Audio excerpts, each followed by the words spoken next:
O tema da palestra é: comece com o fim em mente, o poder transformador do BEP. O nosso convidado é o professor da Penn State University, nos Estados Unidos, John Messner. Uma salva de palmas. Okay, good morning.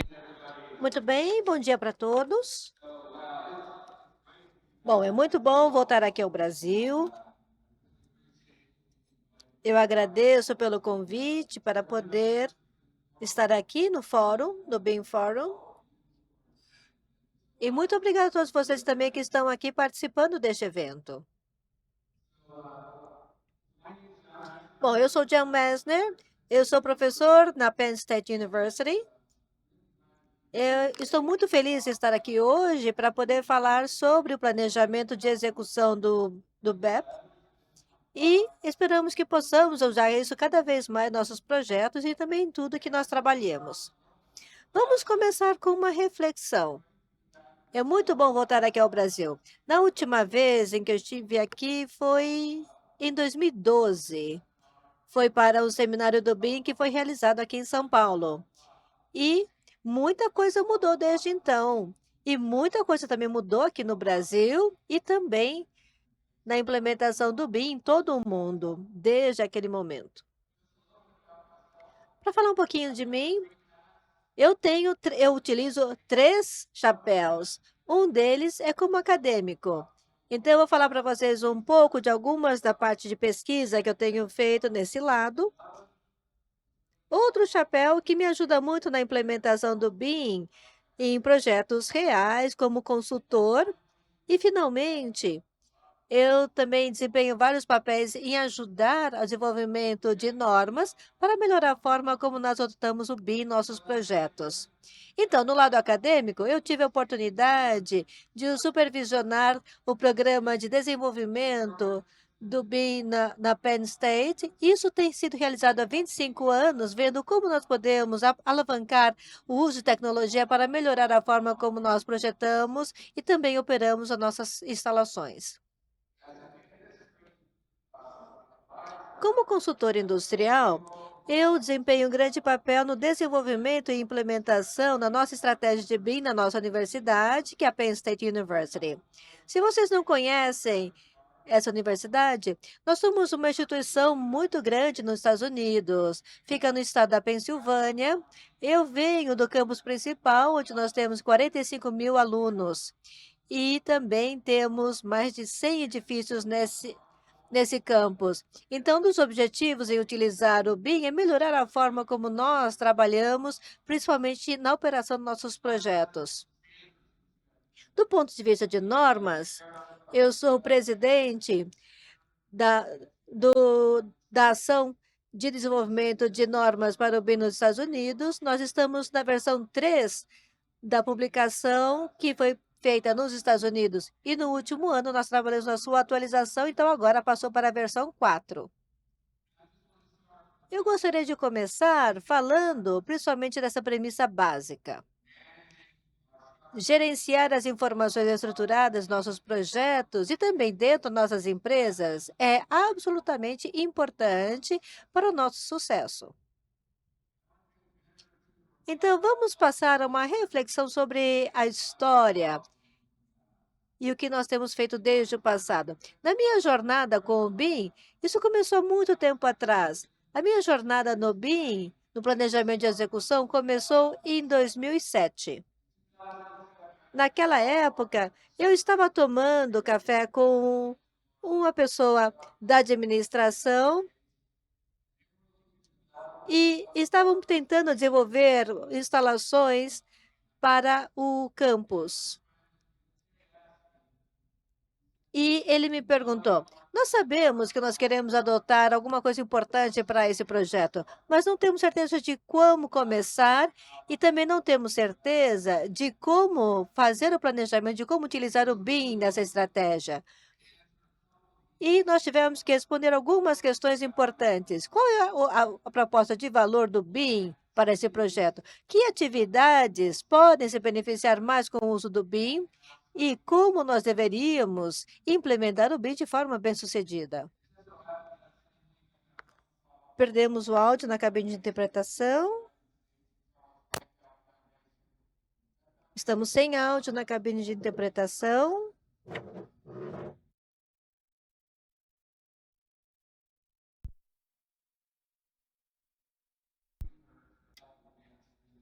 Continuamos sem áudio na cabine de interpretação. Voltamos. E o que nós fizemos neste momento é, principalmente, estabelecer as bases das pesquisas que ainda continuam sendo realizadas hoje, e nós nos concentramos, então, no nível de planejamento de execução, na forma de preparação e também como nós implementaríamos isso no nível organizacional. Então, em 2012, depois de vários anos de desenvolvimento, nós, então, lançamos o primeiro guia de planejamento de execução do BIM. Isso incluiu várias etapas para mostrar como o planejamento de execução deveria ser implementado.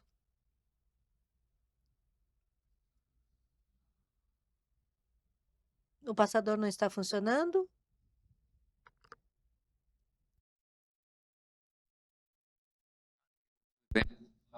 Bom, não está funcionando aqui, perdão. Agora sim.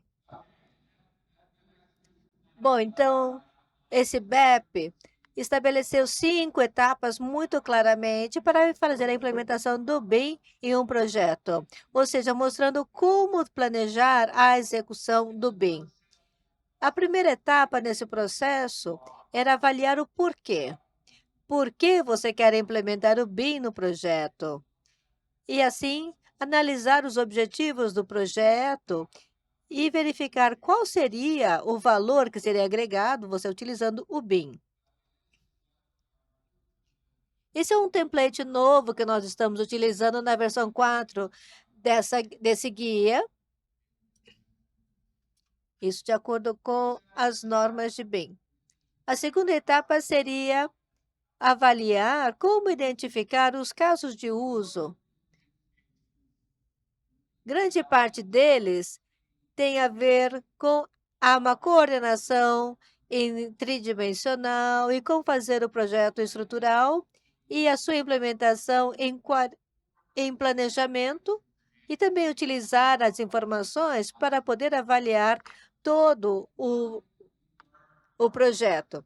E o que nós aprendemos com a nossa pesquisa foi a importância de começar com o fim em mente e começar a avaliar, então, o que você gostaria de usar, ou para que você gostaria de usar essa informação. Uma vez avaliando esse uso da informação, você olha para trás para poder projetar como criar a informação que você precisa. Esses recursos que estão nesse guia identificaram 25 casos de uso que foram atualizados. Mas nós identificamos esses casos e também fornecemos os recursos para que as pessoas pudessem decidir quais delas que gostariam de usar. A terceira etapa nesse processo é avaliar o seu processo em si, ou seja, verificar como você vai fazer o planejamento e como implementá-lo. Quais são os usos que precisam ser realizados primeiro e que informações você precisa trocar ou passar de um uso para o outro uso de BIM. Nós temos um processo estruturado que está todo mapeado para poder fazer isso. E a penúltima etapa é, uma vez identificado o processo, você tem troca de informação e também compartilhamento de informações que são realizadas entre essas etapas de processo. Então, você identifica essas trocas principais, as informações que precisam ser compartilhadas, e aí depois você transfere essas informações no momento certo para a parte em que que seja o caso. E aí depois nós conversamos muito, principalmente com as entidades de normas internacionais. Hoje à tarde, a Marci vai falar também sobre alguma das últimas abordagens e com relação à documentação e também essas questões de normas. Por fim, nós avaliamos também o suporte da infraestrutura. Então, uma vez definido o processo, uma vez sabendo qual informação você precisa, Aí podemos, então, verificar o detalhe de como fazer a implementação para atingir o objetivo. Então, pensando nos sistemas, os softwares necessários, que tipo de procedimento colaborativo será necessário para poder chegar ao sucesso da sua implementação. Agora eu gostaria de falar um pouco sobre como as coisas mudaram desde o desenvolvimento inicial do BEP. Nós continuamos a atualizar esse procedimento ao longo dos anos, mas eu vou falar para vocês um pouco sobre algumas padronizações e outras ações implementadas nos Estados Unidos e como isso se aplica à ISO e como vocês também podem aproveitar isso no trabalho de vocês. Falando um pouquinho sobre a base do mercado de construção dos Estados Unidos. Nós temos um grande mercado no nosso país. Hoje, estima-se que seja de 2,2 trilhões de dólares por ano na área de construção. E nós temos também um investimento público significativo nessa área. Vocês devem ter ouvido falar de alguns desafios nesses investimentos públicos, mas, ainda assim, é uma quantidade suficiente de investimento para a infraestrutura e também outros projetos de apoio nessa área. Um dos grandes desafios que nós temos é uma indústria que está crescendo e nós precisamos de mais funcionários na indústria, mais colaboradores, e isso não é fácil. Então, a transformação digital é uma forma de ajudar a controlar isso e também de atingir os objetivos que nós gostaríamos de atingir com a força de trabalho que está existente hoje.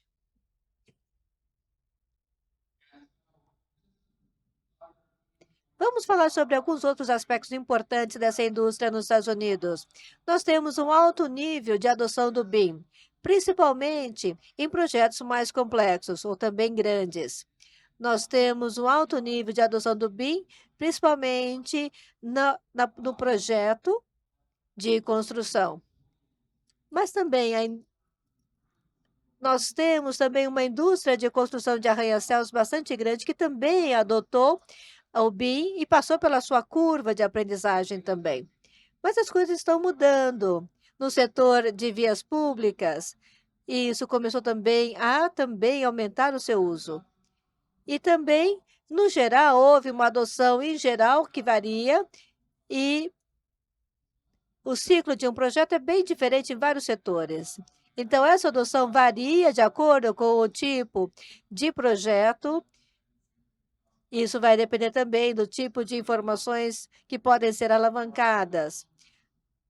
Para os órgãos federais, eles começaram a implementar os requisitos de BIM em grande parte dos seus projetos, em quase todos os processos de construção e projeto também de vias. Mas nem sempre as informações podem ser alavancadas da melhor forma possível para poder ajudar no processo de construção. E como eu falei, no setor de infraestrutura, nós temos visto um interesse cada vez maior na adoção do BIM. Tem havido vários relatórios publicados que principalmente faz parte do Departamento de Transportes e eles têm adotado isso em seus projetos de infraestrutura. Isso mostra também uma formação de fundos diferentes nos Estados Unidos para poder patrocinar a implementação do BIM em várias partes do país e também a sua adoção, principalmente no setor de transportes. Eu gostaria de mostrar para vocês outro exemplo. Este daqui é de um owner federal muito grande. É um exemplo que vem sobre os requisitos do BIM implementados pelo Instituto Smithsonian, que é uma grande instituição americana. Isso mostra como nós temos alguns requisitos muito avançados para o BIM, que requer também grandes espaços e também grandes owners. Um dos desafios que nós temos é que há muitos requisitos e normas diferentes sendo aplicadas. Bom, essa é uma situação que eu gosto muito. A melhor coisa das normas é que tem muitas opções para você poder escolher. É meio até sarcástico. Mas isso é realmente um desafio. Como é que nós podemos trabalhar juntos e também normatizar essas normas ou trabalhar em harmonia com essas normas, pensando com toda essa variedade que nós temos. Aqui nós temos um exemplo de algumas organizações que estão desenvolvendo normas e outros requisitos que estão sendo aplicados à nossa indústria. Nós temos do Instituto Nacional de Ciências de Edificações, que tem as suas normas e tem um capítulo sobre edificações inteligentes, e eles têm um papel importante em todo o país. E nós temos também a ISO, que é outro player importante. Eu tenho certeza que vocês já ouviram falar da ISO 19650, além das outras normas que são aplicadas ao BIM. Mas o nosso objetivo é ver como nós podemos trabalhar com todas essas normas e trabalhar, fazer com que tudo isso funcione e também estejam todos voltados para o mesmo objetivo. Vamos falar um pouquinho sobre o histórico disso e como houve a conceitualização disso e como tudo foi estruturado em termos de normas e como podemos aproveitá-las da melhor forma à medida que trabalhamos. As normas relacionadas com o BIM podem ser categorizadas. São normas que estão focadas no processo. É na gestão de informações do processo, ou seja, como nós estruturamos e organizamos tudo que nós fazemos dentro dos nossos projetos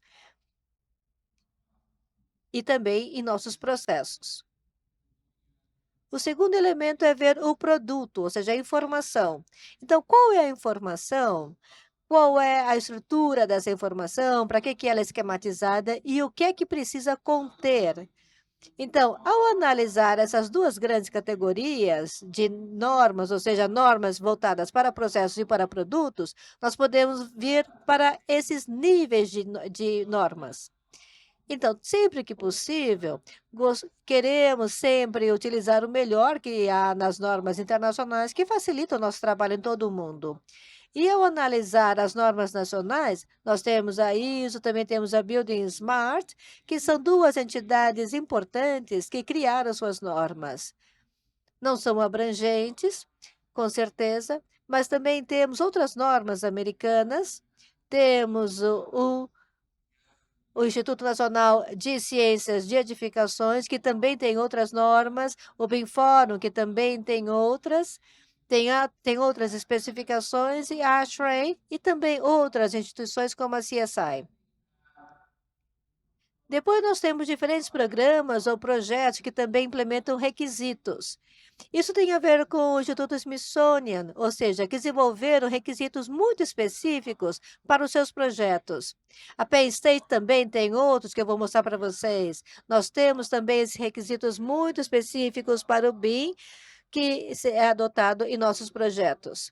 Então, é muito importante amarrar tudo isso da melhor forma possível para que as exigências de requisito do projeto possam realmente funcionar bem, tanto de acordo com as normas nacionais e internacionais.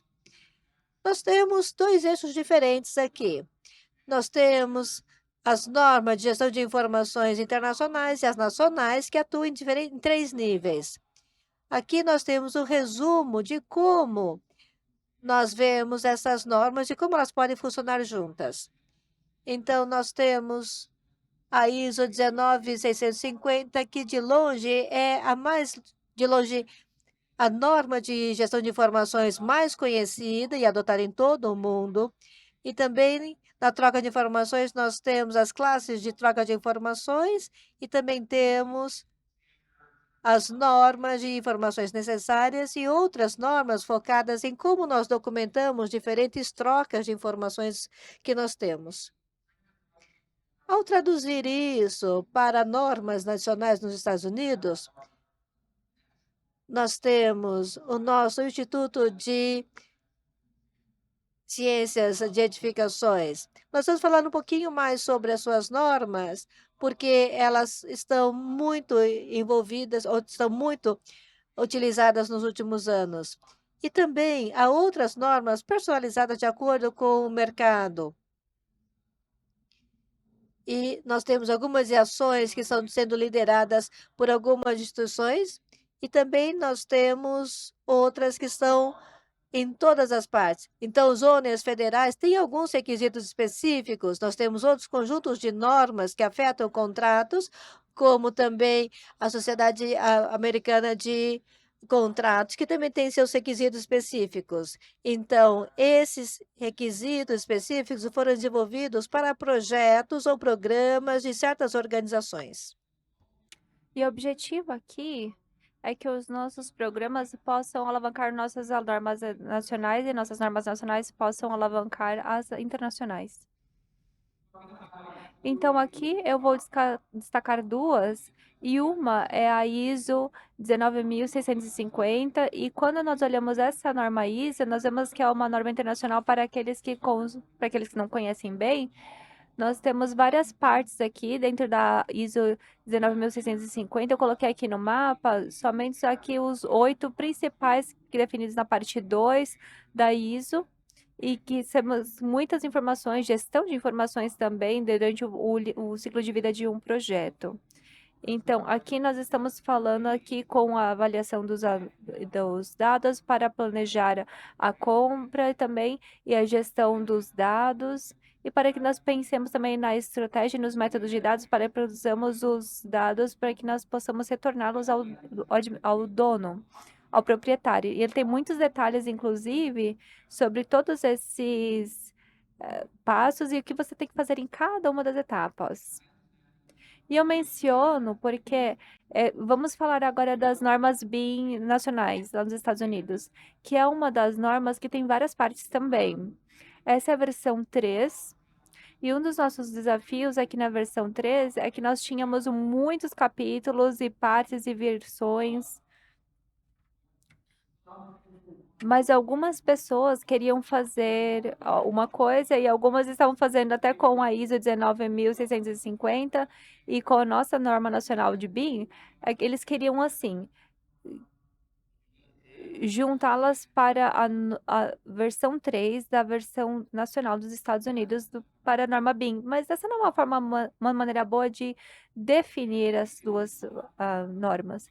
E na versão 3, nós tínhamos um nível de detalhamento e de especificidades que nós poderíamos referenciar, por exemplo, até num contrato, e usar, inclusive, esses pontos para que nós pudéssemos conseguir exatamente o que nós queríamos, de diferentes partes envolvidas no projeto. Então, nós colocamos a nossa meta para que construamos a versão 4 de uma maneira mais específica, para que seja uma norma que possa ser confiável e que possa validar essa questão do compliance e que também possa criar com vários tipos de módulos, inclusive. Nós até simplificamos e até nos livramos até de um pouco dos contextos e conteúdos que nós tínhamos no versão 13 e nos outros anteriores, e nós temos 6 modelos agora nessa versão 4 da norma americana. E para cada módulo, nós temos alguns elementos. Nós temos as normas, que podem ser validadas para a questão de conformidade. Então, você pode até usá-las nos próprios contratos. Temos também as diretrizes que nos ajudam na implementação. Temos também os modelos ou templates que ajudam na implementação e facilitam para as organizações ficarem em conformidade com a norma. E nós temos os recursos, como a troca de informações e definições também, que ajudam nessa transação digital das próprias informações. Então, se nós olharmos essas 6 seções e virmos esses 6 elementos, é mais ou menos esse roadmap que nós vamos ter para a norma americana na sua versão 4. E estamos falando especialmente da seção de execução e planejamento da execução, que é onde eu mais estou envolvida aqui. E nessa seção de planejamento de execução, nós temos uma visão geral de como a norma define esse conteúdo. Nós temos vários templates aqui que facilitam a implementação, temos diretrizes e também informações diversas que são trocadas aqui.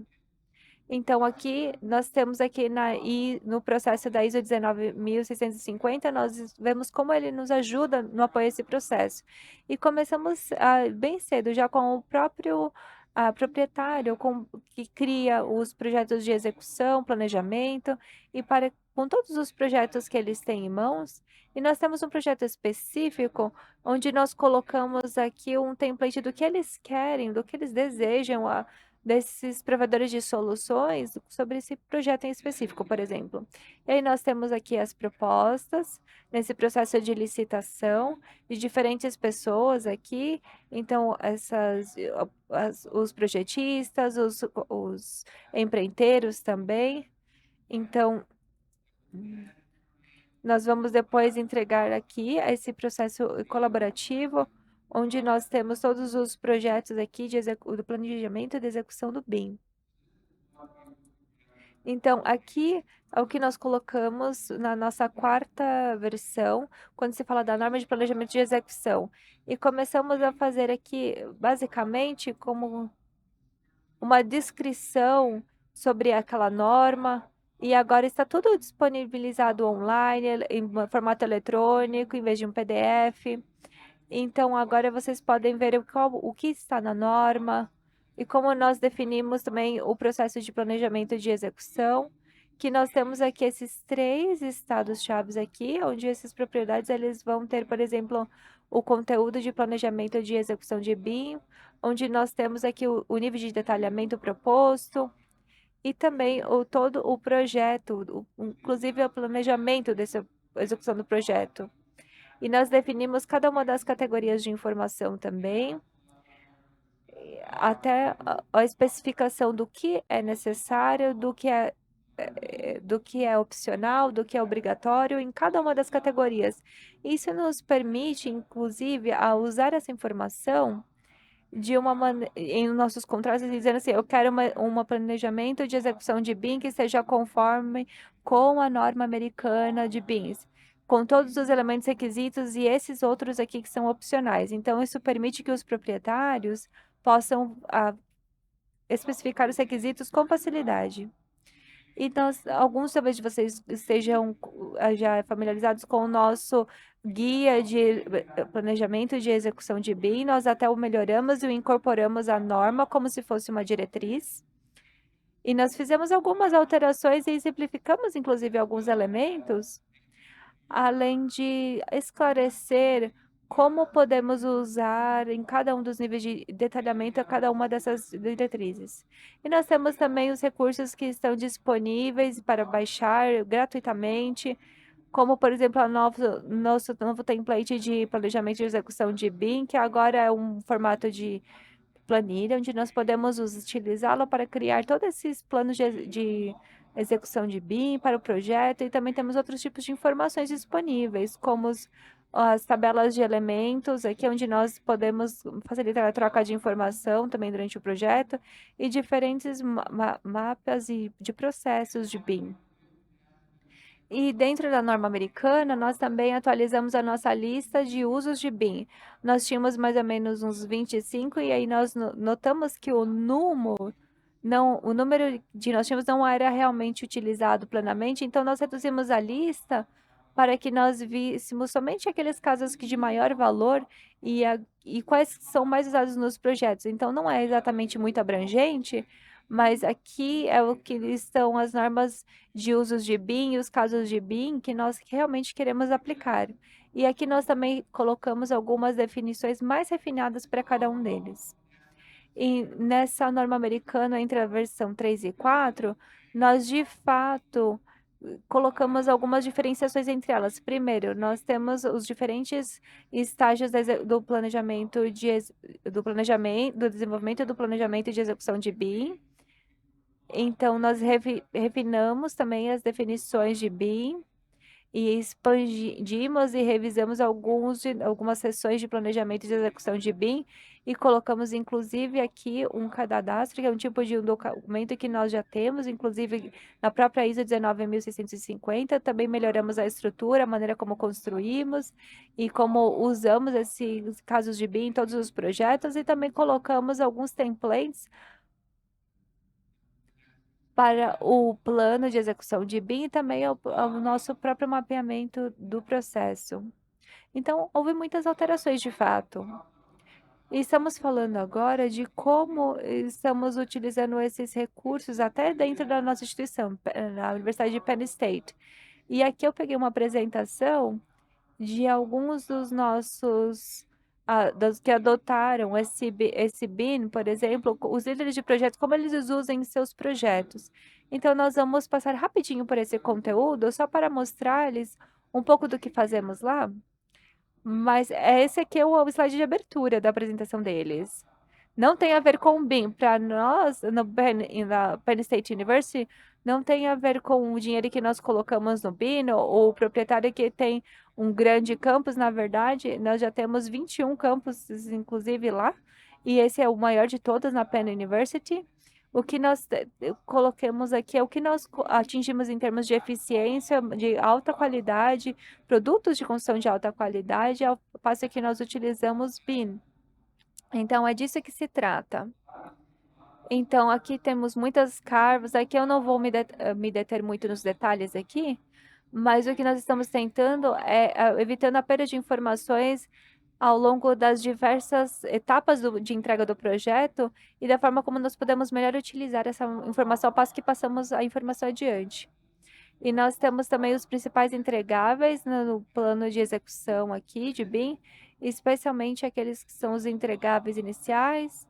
E nós temos outras listas de entregáveis, ao passo que nós progredimos quando falamos de modelos, inclusive, e até outros tipos de documentações que se originam dos modelos e que terminam com as pessoas entrando na gestão de dar informações de nossos bens, para que nós possamos ter tudo aqui dentro do nosso processo, para que nós possamos completar o nosso planejamento. Nós temos também a estrutura de planejamento de projeto, que também faz parte da norma. Estamos ainda refinando tudo para que seja totalmente conforme com a versão 4, mas basicamente nos coloca aqui qual é essa estrutura. Nós estamos aqui vendo quais são as nossos objetivos, nossas metas e como que as pessoas nos ajudam no alcance das metas. Isso nos ajuda com o nosso plano de execução de BIM.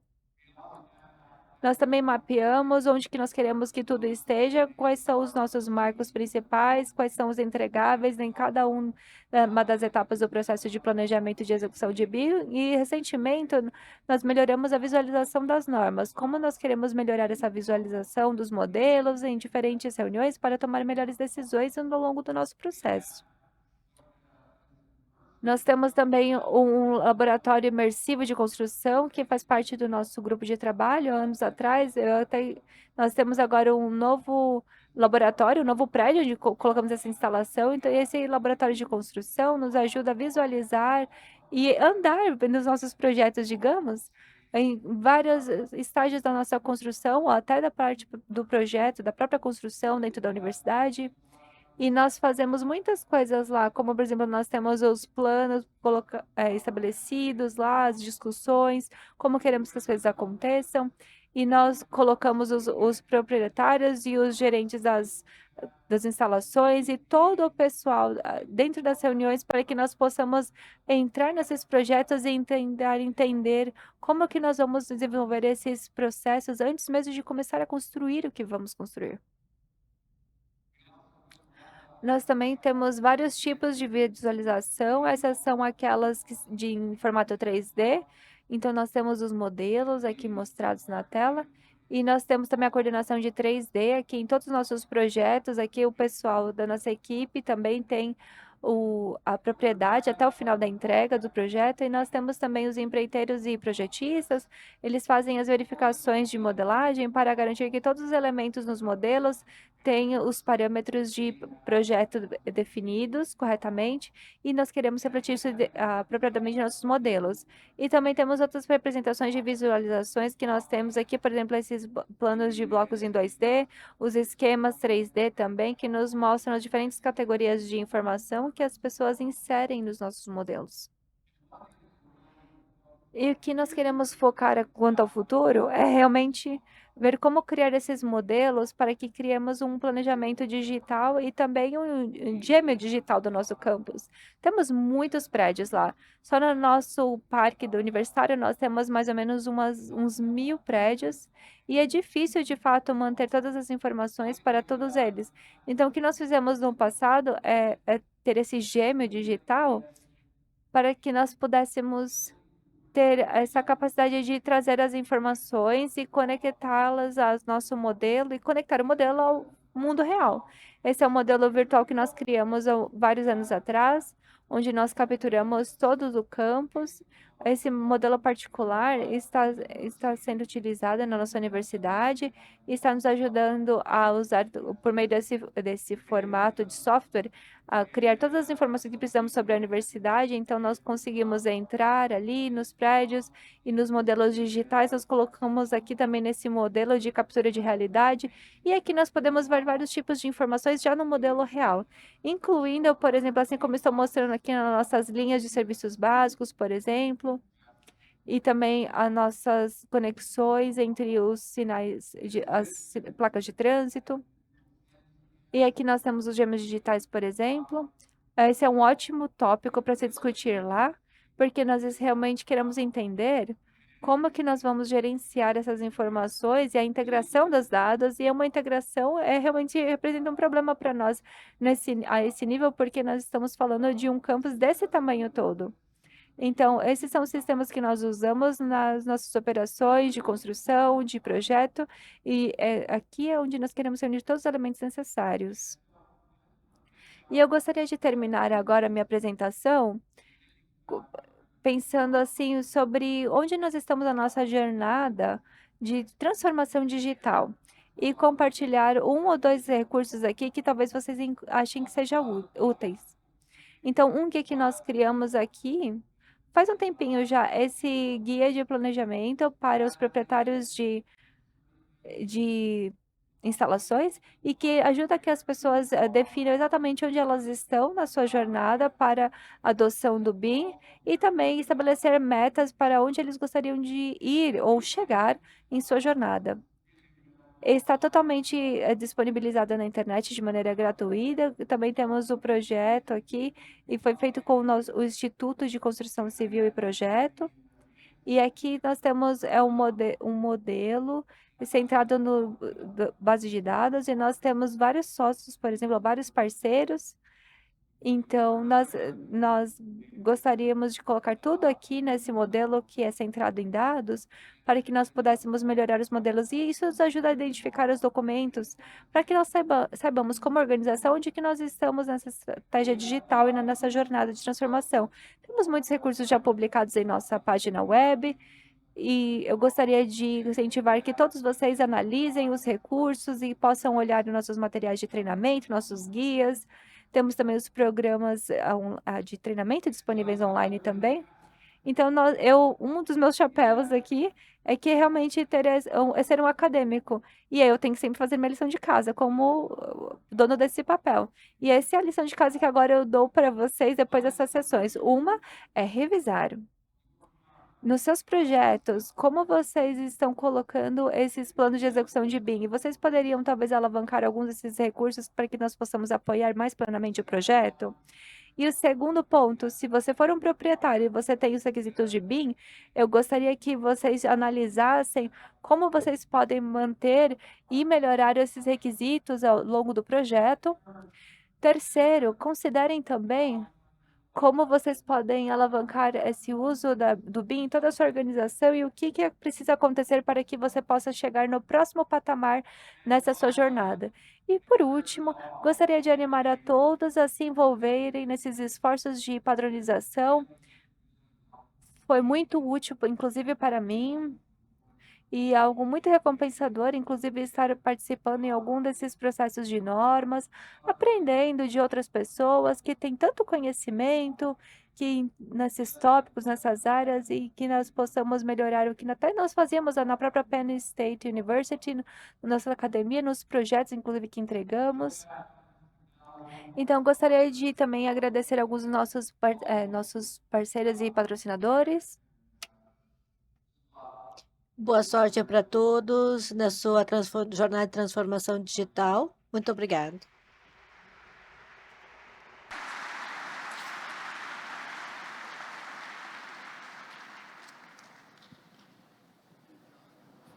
Can you hear me? Thank you.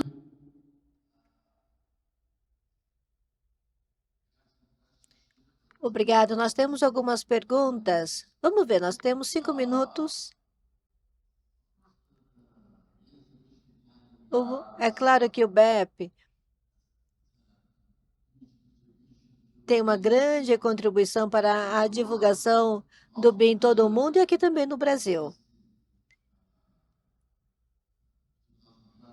Desde 2012 é que ele já chegou ao Brasil e tem havido a promoção de tudo isso. Grande parte dos gestores de BIM no Brasil conhece esses documentos. Pelo menos utilizam os templates deles. Às vezes eles nem sabem que isso vem da Penn State University, porque, bom, pelo menos muitas coisas são inspiradas no seu trabalho.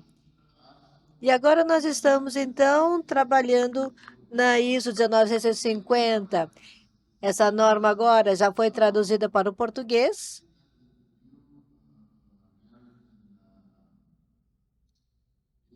Eu vejo que as novas normas de BIM nos Estados Unidos foram atualizadas, já levando em consideração essa norma da ISO.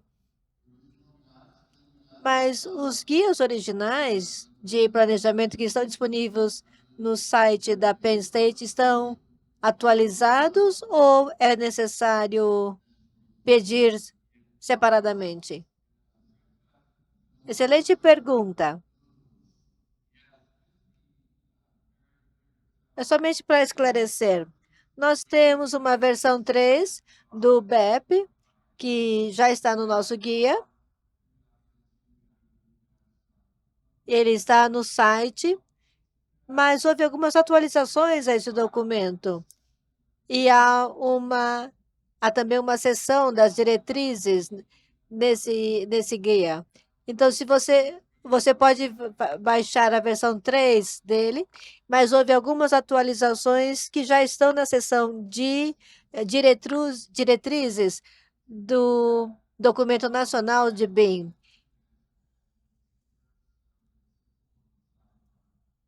Bom, e esse documento está junto com esse outro documento que nós temos no nosso site.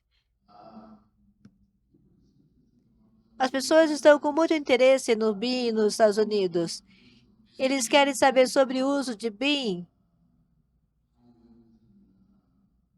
nas estradas e também em outras vias públicas. Como você pode falar um pouquinho sobre como isso tem sido utilizado no setor de infraestrutura? Tem sido uma experiência muito interessante. Vimos uma adoção muito rápida do BIM nesse setor público nos Estados Unidos. Eu tive o prazer de trabalhar com o Departamento de Transporte da Pensilvânia. É um dos vários órgãos de transporte que tem realmente utilizado muito BIM em seus projetos. Eles têm também adotado isso em seus roadmaps. O que tem sido muito bom do meu ponto de vista é o salto que tem se dado nesse setor, principalmente porque eles estão tentando utilizar isso como documento oficial. Então, estão utilizando isso como um modelo.